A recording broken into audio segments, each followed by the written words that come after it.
Welcome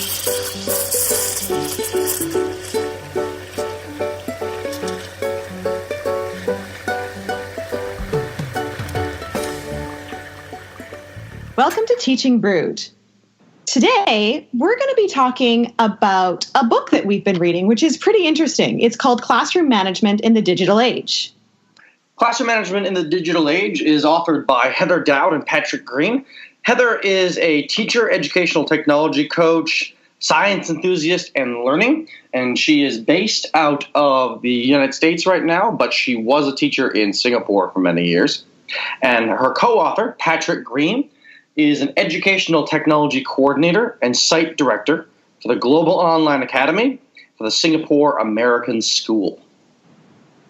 We typically do Teaching Brewed actually in a cafe. Yeah, I was listening to some episodes, and it seemed like there was clinking of glasses and things in the background. So I assumed it was the cafe ambiance. Yes. And we don't fake that with a backup track. Right. Why don't we just start off with, how did you guys decide to write a book about this? You want to start with that, Heather?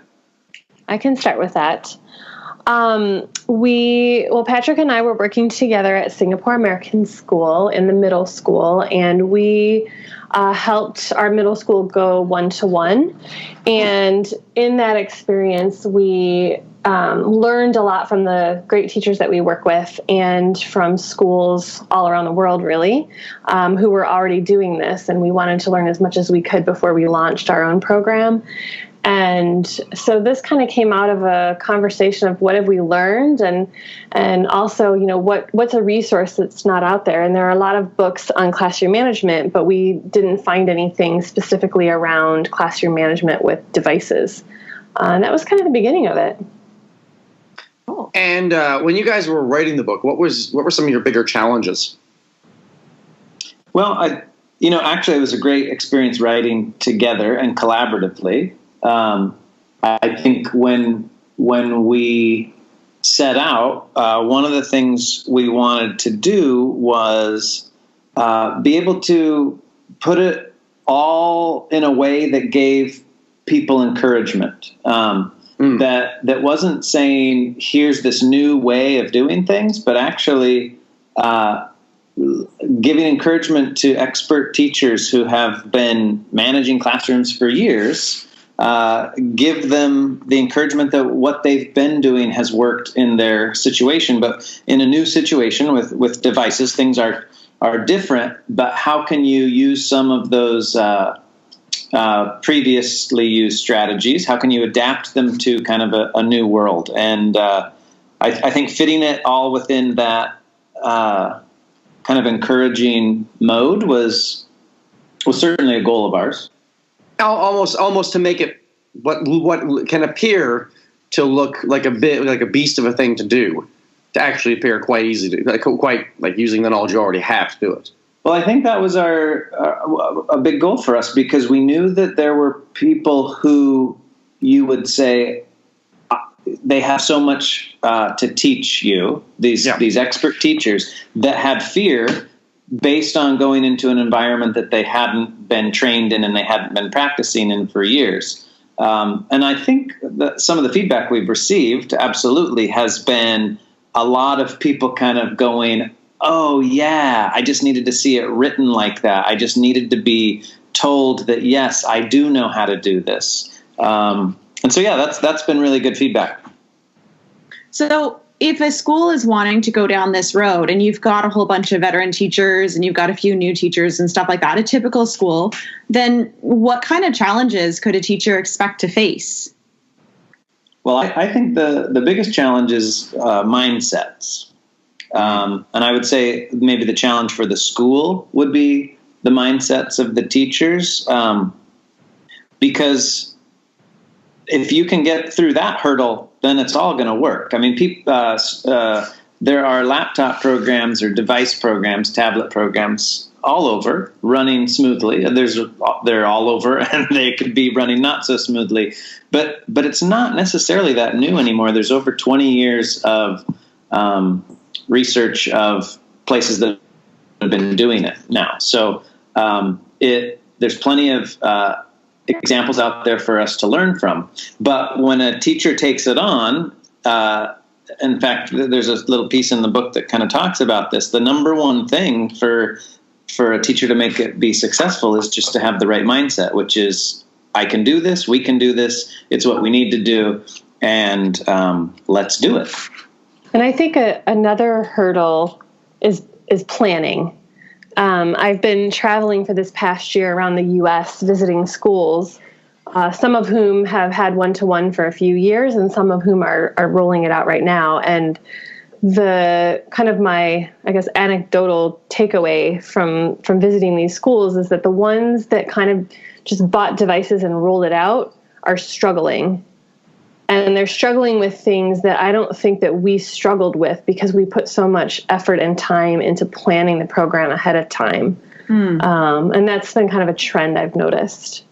There's that impulse that everyone else is doing it, so we need to do it right now. Yeah. Yeah, and then I think a lot of those schools are now backtracking and realizing, okay, we've got to do some of that planning, even though we've had one-to-one for 2 years.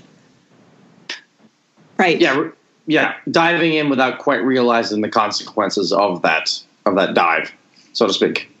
Mm-hmm. And I've got a question for you, because we run into this, I guess, all over the place. But when you go to tech conferences, you always hear people's suggestions about how to get around the people who don't like the idea of adopting these programs. I think on the adoption curve, they're referred to as laggards. How did you guys get around the people who were really reluctant to kind of get onto this?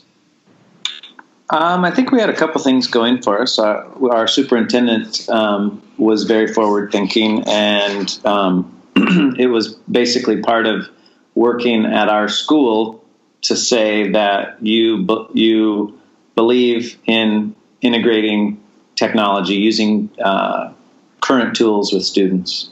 And so that was kind of a theme for our school. And then one of the things that Heather and we feel like we did a good job of was including the teachers in the rollout. So what we did is we basically set it up where Heather and I, the tech folks, were not responsible for teaching the students, and it wasn't our program, but that it was all of the teachers' program.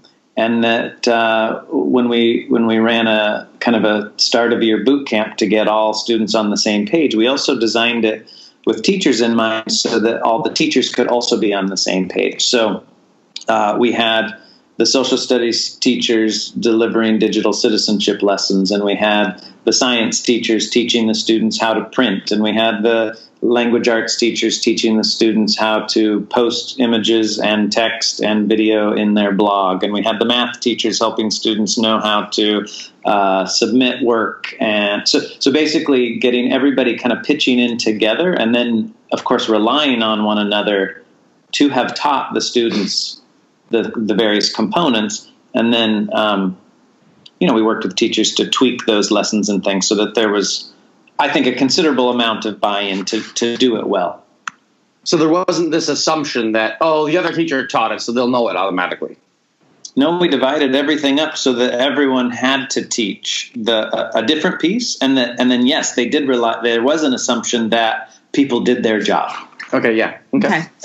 Holding them, basically giving them that accountability. So then how would you go about actually deciding who would do what? Was there natural fits to the curriculum, or was some of it a little bit, arbitrary, for lack of a better term? I think it was a mix of that, a mix of both of those. Some of it, like the reading and language arts teachers taught the students about, get blogging and writing and how to comment, and that fit in with a lot of their standards. So they happily took that, and in fact, they stretched that lesson out into longer than our boot camp time because it fit what they were doing. So that was kind of a natural fit. And there were a few other things that were kind of had to go somewhere. Right. And so it got put there. But like, for example, we had to have our students create their YouTube channel. and post a video so that we knew that every student knew how to do that. But the benefit of that was after boot camp, then every single teacher can expect that my students know they have a YouTube channel and they know how to upload a screencast. Right. And so did you guys do this with like after school professional development, or were there online forums that you used, or what were kind of your avenues of letting? Yeah, mostly face to face, and so it was a big emphasis when we were rolling the whole thing out, and so we did have some after school time where we would plan specifically with individual groups of the teachers that were going to deliver specific lessons, and within the schedule, right? So if they had their free period together, we would work with those PLCs. And I think too, coaching, it evolved over time. And when people would have questions, as Heather said, we'd be able to share, this other teacher is doing it this way. We both work for large schools, shall we say, with multiple classrooms, multiple divisions. And did you guys implement this program at the same time as the other divisions implementing it, or was this like a school-wide venture, or was this more middle school was doing it now and then it would be adopted in the same way as they came up through high school? Or the way we did it was the high school was already 1-to-1, and so we needed, which I'm not suggesting is the right way to roll something like this out. If a school is going this direction, you probably want to build into it. But for various reasons, political and otherwise, our high school was already 1-to-1, and it was bring your own device. And in our case, we were going to launch a program that would build into that. Okay. Yeah. And so we did the middle school as a standalone rollout, 900 students over the course of 3 months. We went from grade 6, 7, and 8 not having a 1-to-1 program to completely having a 1-to-1 program. Oh, wow. Cool. That isn't a small task, is it? No. And I know you've been emphasizing the word mindset a fair bit, and that's a word that my school has adopted fairly regularly too. Did you guys get the counseling department involved in, or your learning support services involved in this push as well? Yeah, in fact, they were right along there with us pretty much the whole way. Especially when it came to working with individual students and communicating with parents.